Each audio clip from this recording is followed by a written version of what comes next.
Welcome back. Yeah, I'm pretty excited. The end of the last episode, we pretty much got the, let's just call it the shell of our base. We got it all done, and yeah, we're ready to rock and roll. Yeah. So to get started, the only lighting I have in here is from the enlightened glass that's along the bottom and randomly placed along the bottom there. So that's a wonderful thing. But I don't want to have, I don't want to go through and, oh, let's have some torches, because yeah, torches are ugly. We all know that. We hate them. It's just a necessary part of Minecraft, except for when you're playing modded Minecraft. So what my hope and desire is to be able to create. I should turn the volume all the way down. We'll do that in a minute. We'll do it now. Volume. We don't want you to have to hear those mean little animals getting killed.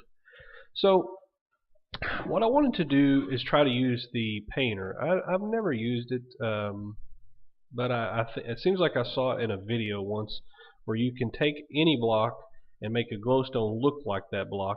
So then we could go out and we could, do a pattern of glowstone that would totally eliminate the base up there. I think that would be pretty cool. So we're going to try to build that. This episode, we're going to try to get the painter online. Hopefully that works. Get the entire upstairs lit to our liking, so that it's totally illuminated in here at all times.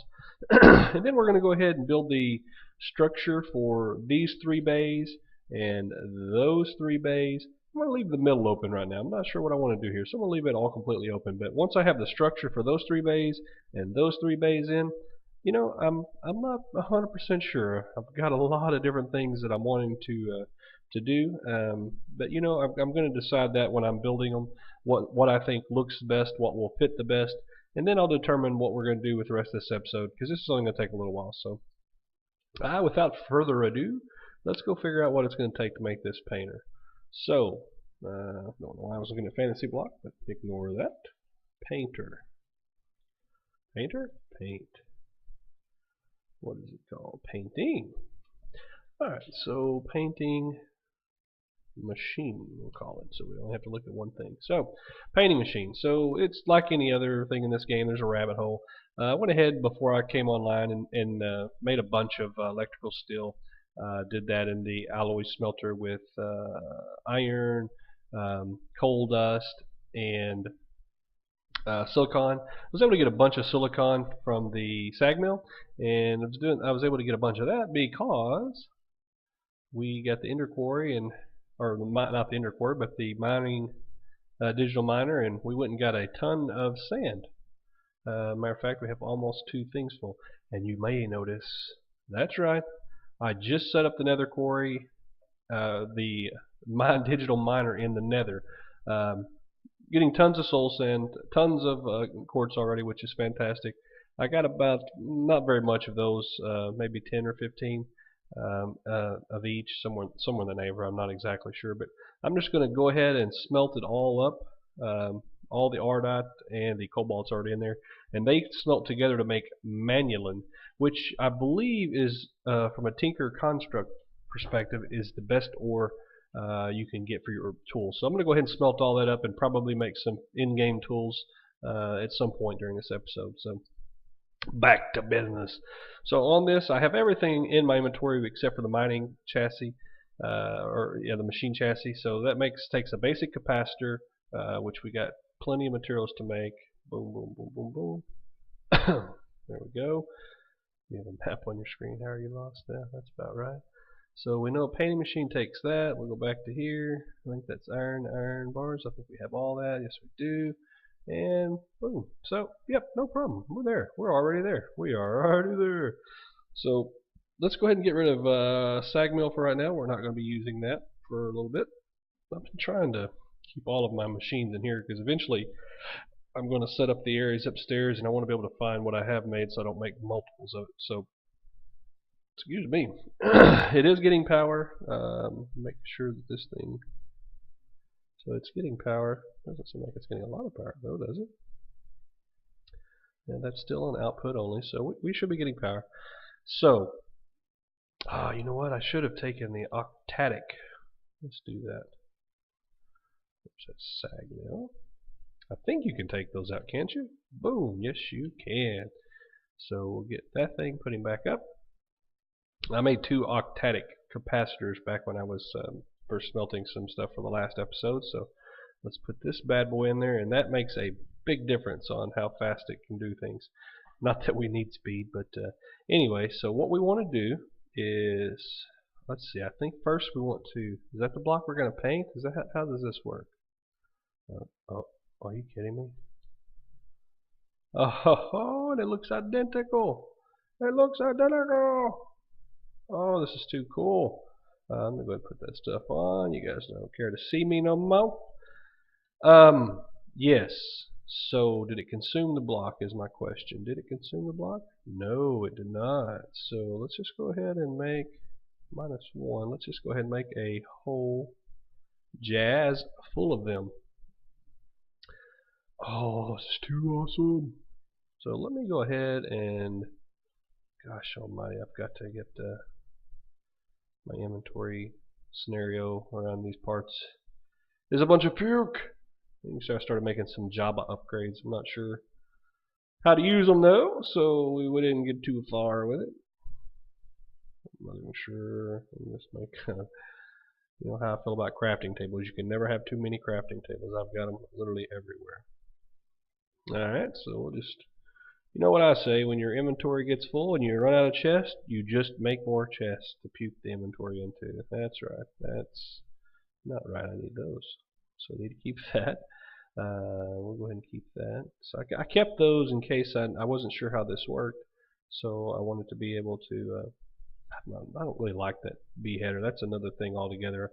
That one right there, it gives you the mining debuff, and it's so slow, it really annoys the pea water out of me. It's like you're going wrong. See how fast that is? And look at this guy. Because it gives you that mining fatigue, and man, I can't get down with it. See how slow it feels like when you're opening the chest? It probably is exactly the same, but man, I just can't get down with it. Can't get down with it. So yeah, oh, that takes no time. That is fan-friggin-tastic. I know I needed that, and I wanted to go ahead and get about, let's just say, hey, we'll just get those. That's the ceiling. Raw marble is what I made the ceiling out of. And then I'm going to get some marble block, which I made the exterior wall on the back, and then part of the front with. And yeah, I want to go ahead and, oh, Professor Y, I'm sorry, I should have jumped in bed. I wasn't paying attention. Sorry. But I wanted to be able to, you know, kind of light up the whole daggone place. So we're going to put some painted glowstone on there, and if this works, I'm going to be super excited. So that's painted, and we don't want that anymore. So we want one of those bad boys. Oh gosh, this is so cool. Alright, so while that's, you know what, I'm just going to do about half of those. There we go. That way we can keep some glowstone for later if we need it. So I'm going to go up here and get crack-a-lackin' making this thing, figuring out a pattern of some sort. Oh, it's dark! I guess it's a good thing we didn't sleep with Professor Y. So I want to see, I'm not even sure what kind of, it's kind of a good area for it, looks like. Ooh, oh, man, yeah. It's kind of bright right there in that one area. See, I'm not sure how far apart you need to put them so that it looks good. That one looks pretty good, doesn't it? 1, 2, 3. Putting them that far apart, that's going to take lots of stuff. So I think I'm going to go ahead and, yeah, they've made it daytime for us, whether we want it or not. I'm going to lay out a pattern and go ahead and pop some of these in, and I'll come back with you whenever I'll probably just come back and show you the end result. Yeah, I'll be back. What's up, yo? What's up, yo? How about that fro, man? How about that fro? Yeah. We got the hat mod, and I cracked myself up with some of the silly hats that are in here. I'm using the fro hat right now. It's kind of like that glove hat too, but the fro hat, that's what I'll be wearing. Yo, the fro hat. Hey, man, I have not recorded in days. It's been a very long week at work for me, and I what little bit of time I played, I probably won the award for most AFK hours at on the server this week. I would literally come home from work and basically catch up on a few videos, emails, whatnot, and just AFK. AFK at the grinder. I would move the digital miner to a new location and let it begin mining it out, and I would AFK at the spawners and start accumulating drops. So I didn't do a whole lot in terms of what we were from the last episode. We were getting the base ready. Pretty much had the shell done, and then the beginning of this episode pretty much finished that and began working on the lighting. Well, I decided I'll just bang through the lighting, and then that way I can move right on into what I really want to accomplish this episode. So, without further ado, let me show you. This, my friends, is DTech. Yeah, I was going to call it DraftWorks, but honest truth is, I could not figure out how to make an R. There was no way to make a diagonal R with the the glowstone. So, yeah, you can see all the colored glowstone strips everywhere. Yeah, Provoca made it daytime for us. But yeah, excuse me on the coughing there, but I couldn't make an R, so DraftWorks was out of the question, and DTech absolutely fit in there perfect. It fit in the. It was not planned out at all. I just started making DTech, and just its spacing worked out perfect. So I went with it. But yeah, man, I tried to add a bunch of detail with carpenter's blocks and basically using virtually all marble and different parts of the marble with chisel, and I'm actually quite happy with the way it turned out. Let me give you the old red dragonfly look at it. But I extended the roof line out, I think, from the last episode, what you saw. I extended the roof line out to give it a little bit of overhang, just to give it a little bit of depth and character. And yeah, I just added some features to make those look more like columns. But I am just absolutely... yeah, on the roof I put glowstone nooks on the roof in a just a symmetrical pattern. I did primarily, nothing can spawn anyway because I have magnum torches, but I didn't like how dark from the inside at nighttime. It was just really dark. Well, now with those, it's pretty light. You can actually have quite a good amount of lighting in the ceiling. And what I've struggled with the most, and I'm still not completely happy with, but I'm just going to go with it for now because I want to get working on building the tech that I wanted to do for this episode. But the pattern, I couldn't quite figure out the pattern that just really did it for me, so to speak. But with I literally just went into this build with no preconceived notion, and I just started building. So layout and everything, I just went to town, and I don't do anything in creative mode virtually ever. I'd rather do it in survival and deal with the consequences. So anyway, when I laid it out, I committed a cardinal sin and had the spacing as even number instead of odd. So in Minecraft, you want it always to be an odd number when you're building, I've learned, and I did not do that. So luckily, the carpenter blocks has the doors. You can use double doors, but it creates the pattern issue on the floor. So this is the pattern that I basically went with. And just to give you the look down on it, it didn't turn out too bad. Again, I'm not totally happy with it, but I'm going with it for now because I want to get started on the build. And I've got a ton and ton, probably like 3 stacks maybe of painted glowstone in various blocks throughout.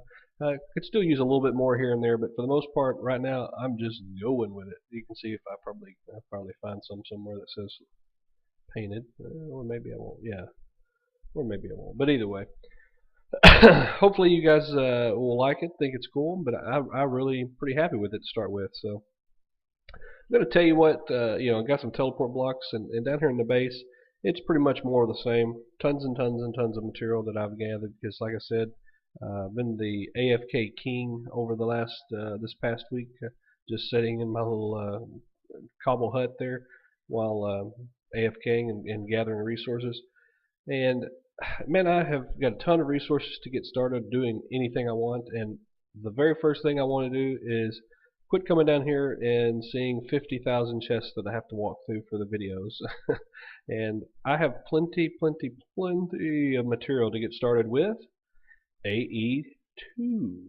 So I began creating, took most efficient way to get to the charge service course. I've got the seeds ready, the quartz ready. I've got everything kind of grinded down and, I've got everything kind of grinded down and ready. I've got some quartz glass made up, sky stone made up, just absolutely ready to begin in applied energistics 2. So I'm not going to build a lot of it on camera. I'm just going to tell you what my overall plan is and what I want to do, and then I may build a few bits and bobs here and there on camera, but for the most part I'm going to kind of get after it because it's going to be a lot of learning for me, and I don't want to bore you with that. But in general, what I visualize, and we'll see what the end result is when I come back, but what I visualize is I'm going to leave this middle part kind of open. I think that's what I've decided to try to do. And in doing so, I'm going to create my main applied energistics hub, my main terminal station. My main area is going to be right in here. So I'm going to try to create something symmetrical, looking good, that gets my basic AE system online this episode. I'm going to be heavy into the automation and crafting with AE2, and I want to create a centralized area that I can work from, and I believe that's what I'm going to do right here. And I'm going to try to do most of my automation up here. That's what this base is for. It's just not, I want to create areas, and it may look a little bit unsightly from the outside because you'll see the backside and the wiring, but it's just the way it is. I want to use this base for what it is, and that's D-Tech.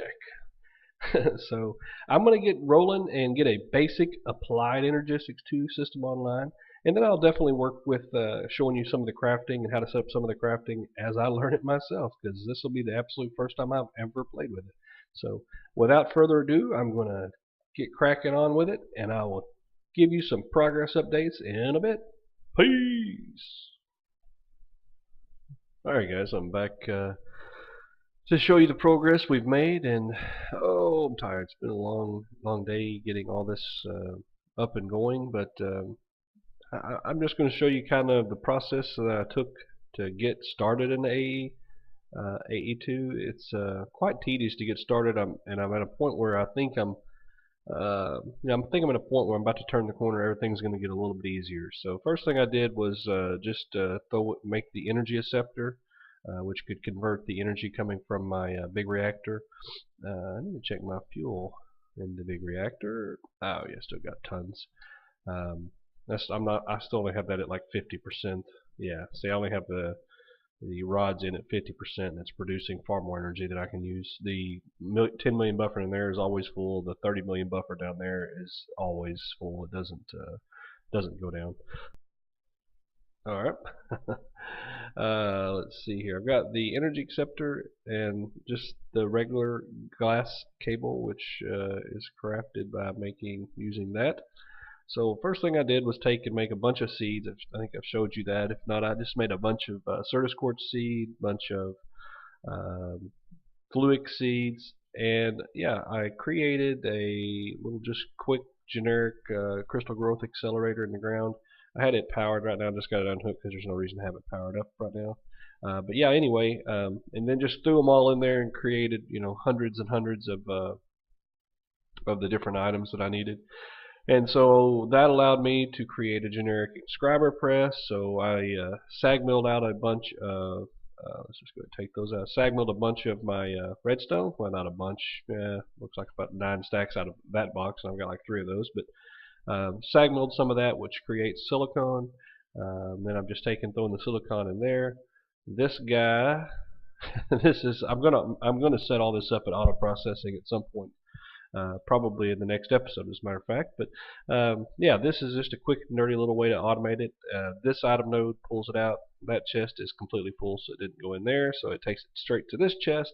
This chest has a item node at the bottom, which takes and places it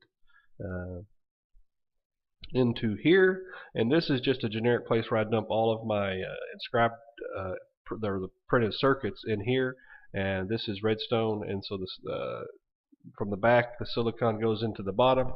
All whatever circuit's being done goes into the top. Redstone comes into the front, and and that's a retrieval node there, pulling it and putting it in here. So you can see I have a pretty good start, and that's what's left after I got my what I'm going to show you going. So yeah, this was just the way I quickly, like here I just dumped in, stacks of diamonds, and then this one was stacks of gold, and then this one was stacks of pure Certus quartz, and I didn't even bother automating pulling out because I was down here crafting things anyway, getting going. So I just pulled them all out and stick them in there, and then it would automatically go through and end up in this chest. So yeah, this is what has got me the beginnings of AE2 going.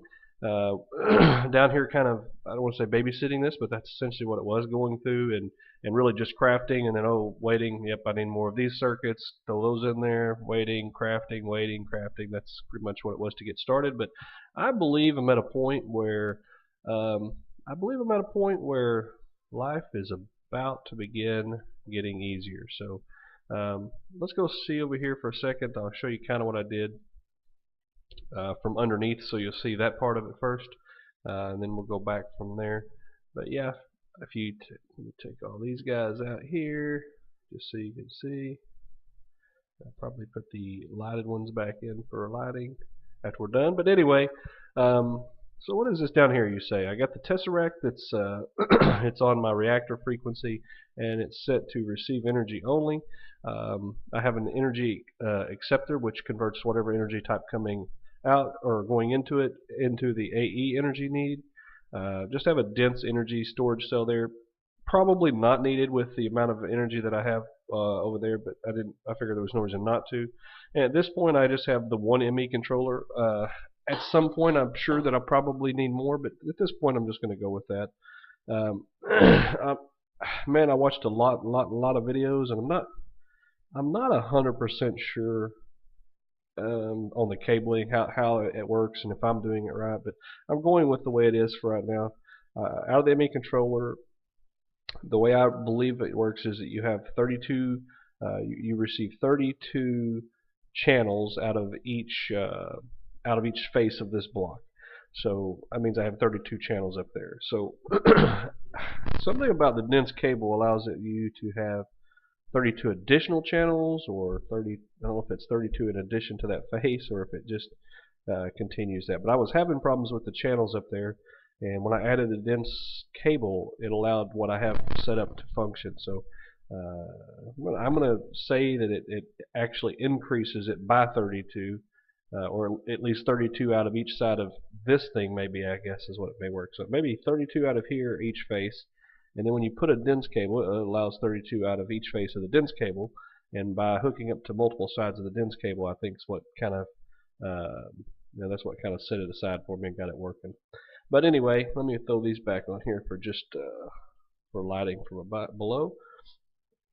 So that's what the setup looks like from below. And let's go take a look at what we have. So yeah, you're familiar with DTech. So you can see it's dark outside, but there's a few little lighting glitches where they have the ceiling set up, but I kind of liked it. It created a pretty nice looking pattern. So without further ado, bang, DTech is online.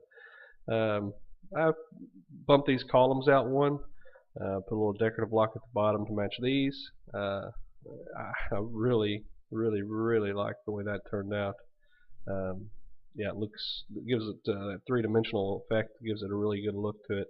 And I did that because I didn't want to go out the back with the wiring on this, or the cabling, so I bumped this off, and when I did that, I thought once I increased that out, that made it look a little bit better. So yeah, here's the system. So I have ME terminal, which is just like if you just want to look at your inventory, see what you have, and set up different ways to sort it by number of items, whatever, a lot of different kind of things. I don't have hardly any of my items in, just some.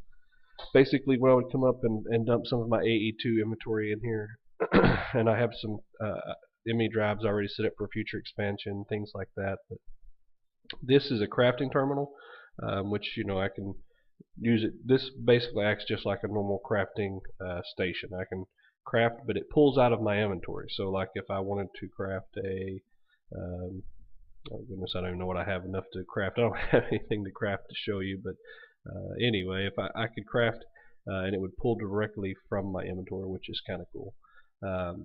And then this up here is a pattern terminal, and that's what I really want to get into. And this is where you would go and set up patterns to automate the different crafting and or mass production of ores or all kinds of types of things. That's what I'm really excited to get into on this mod pack, and why I'm taking my time to try to get the setup on the front end with gathering materials and building up a base of material and items, because I really want to get heavy into this part of AE2.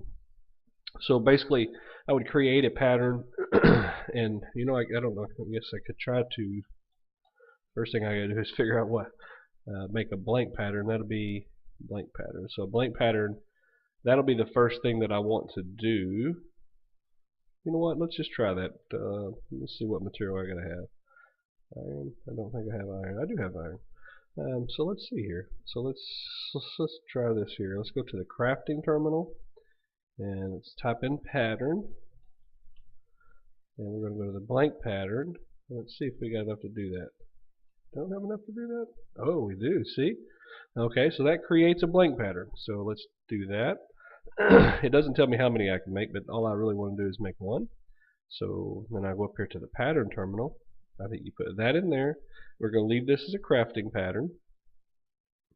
Oh, this would be so sweet if it works. So pattern. And we want to create a blank pattern to make more blank patterns. Why not, right? Why not? So let's see. So that's a crafting pattern. And that's what that will create that. So we want to use pure Certus quartz. What was our option there? Pure or charged? And we'll go with pure. I'm going to automate the creation of pure, so it's not a big deal. I think I still have 250 of those. I only have 140 charged, or 120 charged rather. So we'll just go with this. So you create it by doing that. So now we have an encoded pattern. Oh, this is the first one. I haven't tried this off camera or anything. This is the absolute first thing I've done. And so, I don't know, well, I get marble in my inventory from below. So here's what I did on these. Let me just take this out to show you the best probably. So I took a crafting co-processing unit, and I created one for each side of my little device here, and I created I took a lot of material, a lot of time to craft a 64K storage unit, right?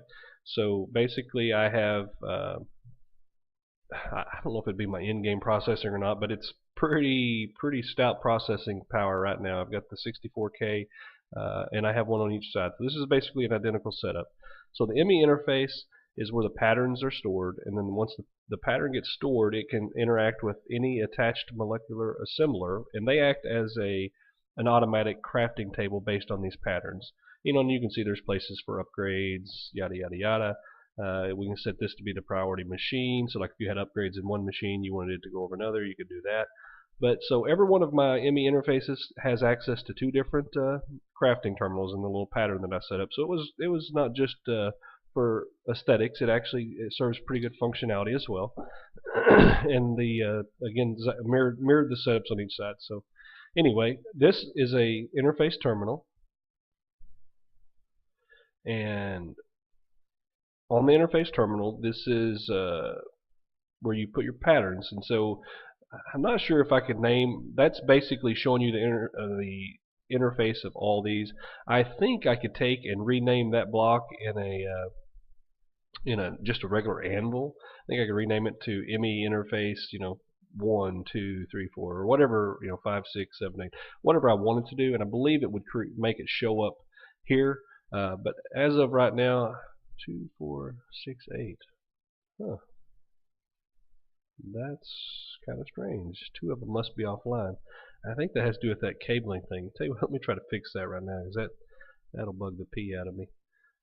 So let's see what we're going to need to do. Let's take this off, this off, this. So yeah, see, it's connected out of two sides there. I'm going to say if I connect, if I do that, I'm going to say that's probably going to bring them all online. We'll track it out and see. Send me a terminal, but oh no, don't do that. Alright, boom, boom, boom. Alright, let's see what we have now. Just 6. Not real sure. Honestly, not real sure what's up with that. I'll play with this a little more off camera and see what it is before we do our next episode. But the way I think it works is you put this in there. Okay, so yeah, cool, cool, cool, cool. So we go to the crafting, I think. And voice or craft. So we sort this to craftable. Okay, yeah, cool. So it shows that that's craftable. So now let's say we want to make, let's get 20 of those. 30, we're going to need a bunch of them. Let's see if we have enough material. Oh, we don't have enough iron. You know what? Joke's on you, brother, because we do. We have plenty of iron. We just haven't converted our system upstairs yet. I think we got some iron in here. Sure we do. Alright, we'll just throw all that in there real quickly. I don't think I have anything of any value in there. Boom. So let's see here. I think we'll just throw this in the system. Okay. So throw it in the system. So now 10, 20, 30. We hit next. See, it says we have available 30, available 90, available 90, available 60, available 30. So we have enough to craft 30. Perfect. So we do have enough to craft that. So we hit start, and we should see them begin making. Oh, right here.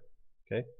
So this must be where that pattern went. Yeah, so that pattern went there. So that means both of these can be assembled in. So now when we go over here, bang, right there. That's so awesome. So now we have all 30 blank patterns. And so now what we would do is go into the pattern terminal, take that out. And so now we have the 30 blank patterns to begin our auto crafting world of the world. That's so freaking cool. So freaking cool. So anyway, I think that's going to be it for this episode. I did spend a tremendous amount of time getting started in this mod is very difficult, and I think that's why a lot of people avoid it, just because it's so tedious. It's so tedious on the front end to get started with the inscribers, and I had to go find the inscribers first, and then I had to get sky stone. I had to do a bunch of those kind of things, but man, I'm really digging the way that looks. That works out pretty good. Pretty cool. Yeah, oh, rain, of course. I like the way that looks. That creates a very cool little feature when you walk in. I think I have to leave that middle open just so that when you walk in, you can you can always see the brain of the whole place here. Very cool, very cool. I think, yeah, I'm excited about getting going further into this mod and really getting the crafting up and going, and probably some ore automation. I'm not sure exactly what I'll try to do next. Not sure. I'll figure that out, and I will look for some feedback from you guys. If anybody wants to give me some, I appreciate it. Look forward to it, and I'll be back with you guys on the flip side. Yeah, I'm the red dragonfly. Peace out.